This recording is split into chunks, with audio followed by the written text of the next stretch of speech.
नमस्कार, good evening बच्चों। मैं अमन कोशर साइकोलॉजी क्लासेस मेरे यूट्यूब चैनल पर आप सभी का एक बार फिर से वेलकम करता हूं। मैं साइकोलॉजिस्ट, काउंसलर और एजुकेटर आपको daily in short Hindi language में one short quick revision lectures provide करता हूं फॉर क्लास 12th। एंड आप जिस तरीके से मेरे चैनल को पसंद कर रहे हैं, लाइक कर रहे हैं, ज्यादा से ज्यादा अपने बैचमेट्स के साथ शेयर कर रहे हैं, I am very much thankful for that. And इसी के साथ हम आज का अपना टॉपिक शुरू करते हैं, जो है फैक्टर्स अफेक्टिंग द एबनॉर्मेलिटी या factors underlying the abnormal behaviour, जैसा आपकी एनसीईआरटी टेक्स्ट बुक्स में भी मेंशन्ड है। ठीक, तो सबसे पहला फैक्टर हमारे पास देखने को मिलता है, दैट इज बायोलॉजिकल फैक्टर। अब बायोलॉजिकल फैक्टर का मतलब ये होता है दैट हमारे ब्रेन से लेके हमारे नर्वस सिस्टम में जो CNS सिस्टम, जो PNS सिस्टम, ANS सिस्टम, ये सब आपने पढ़ा था। तो इन सारे सिस्टम्स को अगर हम देखें तो ये पूरा का पूरा नर्वस सिस्टम का पार्ट हो जाते हैं बच्चों। अब यहाँ पर सबसे पहला जो कंडीशन आता है कि ये नर्वस सिस्टम में क्या कंडीशन है ऐसी जिस वजह से केमिकल इम्बैलेंस बॉडी में होता है और उसका प्रभाव या इफेक्ट या कॉन्सिक्वेंस हमें अपने एक्शंस या थॉट्स में दिखता है। So that is neurotransmitters. अब न्यूरोट्रांसमीटर्स आपकी बुक में जो मेंशन्ड है, that is when an electrical impulse reaches a neurons ending, the nerve ending is stimulated to release a chemical called neurotransmitter. ठीक है जी।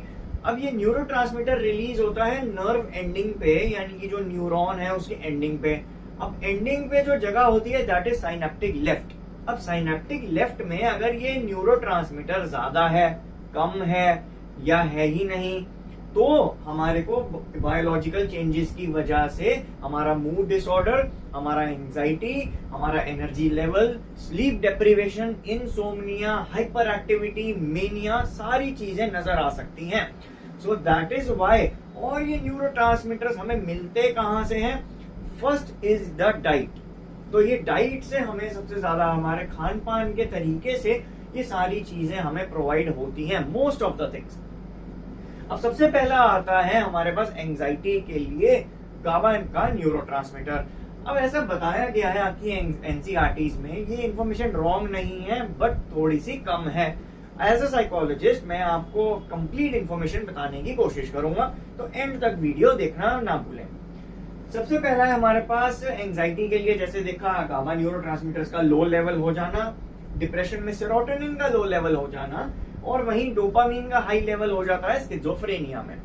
ये डिसऑर्डर्स हम आगे इन डिटेल पढ़ेंगे with the help of real life experiences जो मैं provide करूंगा as a psychologist, जो मैं अपने पेशेंट्स या क्लाइंट्स के साथ देखता हूं। एनीवेज, अब हम बात करते हैं अगेन, ये एक न्यूरोट्रांसमीटर इस पूरे मूड डिसऑर्डर के लिए अफेक्टिव, ऐसा मैं नहीं कहूंगा कि सिर्फ यही डिपेंडेंट होता है या इसी की वजह से सिर्फ डिप्रेशन होता है, ऐसा नहीं है। This is a false statement but not a wrong statement. ठीक, ये ठीक नहीं है, मैं ऐसा कहूंगा कि ये गलत नहीं है, ये गलत नहीं है, बट हाँ ये ठीक नहीं है। तो इसको थोड़ा सा ठीक कर देते हैं। वो कैसे? दैट अकेला सेरोटोनिन ही डिपेंडेंट नहीं होता, अकेला सेरोटोनिन ही सिर्फ ऐसा नहीं है कि जो डिप्रेशन ला सकता है। सेरोटोनिन के साथ नोरेपिनेफ्रिन, एड्रेनलिन, ऐसे कई सारे न्यूरोट्रांसमीटर्स जो हैं कॉम्बिनेशन फॉर्म करते हैं, जिसकी वजह से हमें डिप्रेसिव सिम्टम्स, लो फील करना, सैड फील करना, अब कपल ऑफ 14 डेज 2 वीक्स का ये टाइम पीरियड होता है। अगर डिप्रेशन के बारे में आपको वीडियो जाननी है, पूरा इन डिटेल देखना है, तो आप मेरी वीडियोस देख सकते हैं। मेरे चैनल पर 2 वीडियोस हैं डिप्रेशन के नाम से ही, टाइटल से ही, तो आप जाके देख सकते हैं। Next, schizophrenia, dopamine. अब सेरोटोनिन की हमने जब बात की थी तो वो फील गुड है केमिकल होता है, जो कि 90% हमारे गट सिस्टम में होता है। Gut is the intestinal tract, small and large intestine, जो कि याकूल्ट की एड में आपको दिखता होगा, बताते होंगे कि it is good for your gut health. So वहां से सेरोटोनिन बनता है। Only 10% is produce from our brain. But यहीं पे डोपामीन अगर हम बात करते हैं तो डोपामीन हमें चाहिए होता है फॉर एक्साइटेशन, हमारे काम को बढ़ाने के लिए, हमारी एनर्जी लेवल्स को मेंटेन कर रखने के लिए। बट अगर यही डोपामीन ज्यादा मिलने लग जाए तो थिंकिंग में फॉल्टी बिहेवियर देखने को मिलता है, पैटर्न देखने को मिलता है, और वो स्किज़ोफ्रेनिया का एक डिसऑर्डर कहलाता है। नेक्स्ट आता है जेनेटिक्स। अब जेनेटिक्स का मतलब होता है कि जो जीन्स, जो इंफॉर्मेशन, जो डेटा हमें हमारे पेरेंट्स से ट्रांसफर हुआ, वो किस तरीके से केपेबल हो जाता है हमें फंक्शनल और डिसफंक्शनल चेंजेस को करवाने में। मूड डिसऑर्डर्स जीन्स की वजह से होते हैं, और इसका मैं जो मैंने लास्ट वीडियो डीएसएम और आईसीडी की बनाई थी, उसमें मैंने डीएसएम और आईसीडी शो भी करी थी, उसके कुछ कंटेंट्स भी आपको दिखाए थे, आप वीडियो जाके देख सकते हैं। एंड यहाँ पर मूड डिसऑर्डर्स के बारे में मैं एक बात बताऊंगा, दैट अकॉर्डिंग टू डीएसएम, जो डायग्नोस्टिक एंड स्टैटिस्टिकल मैनुअल है, जो कि APA, American psychological association, American psychiatric association जो है क्रिएट करती है, 2 से 4 टाइम्स डिप्रेशन बढ़ सकता है, बढ़ने के चांसेस हो जाते हैं अगर फर्स्ट फैमिली मेंबर को हो रहा हो। ये फर्स्ट कनेक्शन जो फैमिली का बनता है, यानी कि फादर और सन का या मदर और सन का जो फर्स्ट कनेक्शन बनता है, तो मदर से या फादर से सन में ये डिप्रेशन के ट्रेट्स या लो फील करने के ट्रेट्स इनहेरिट किए जाते हैं। जब और अगर ये इनहेरिट हो ज्यादा हो गए, बच्चे ने अपने में चेंजेस नहीं किए अकॉर्डिंग टू सोसाइटी, तो वो ज्यादा इफेक्ट हो जाएंगे और दिखने लग जाएंगे बच्चे में भी।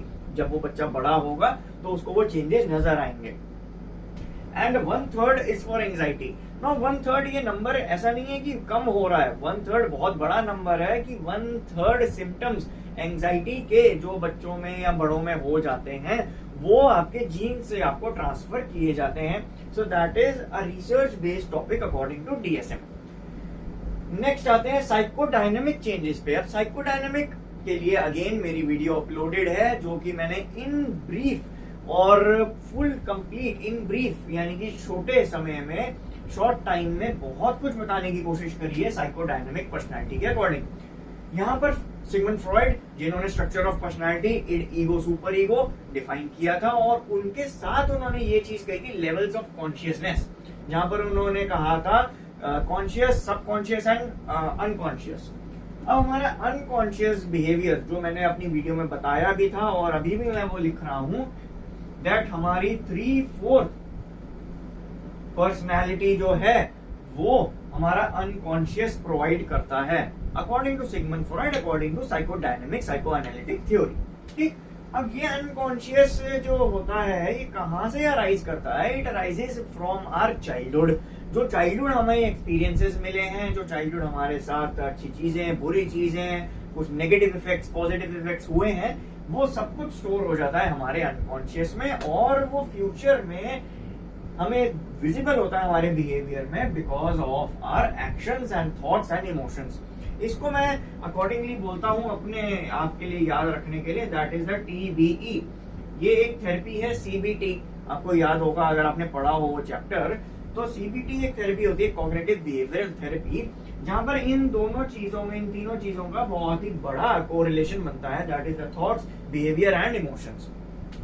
तो ये सिगमंड फ्रॉइड ने कहा था कि जी ये हमारे अनकॉन्शियस से आते हैं।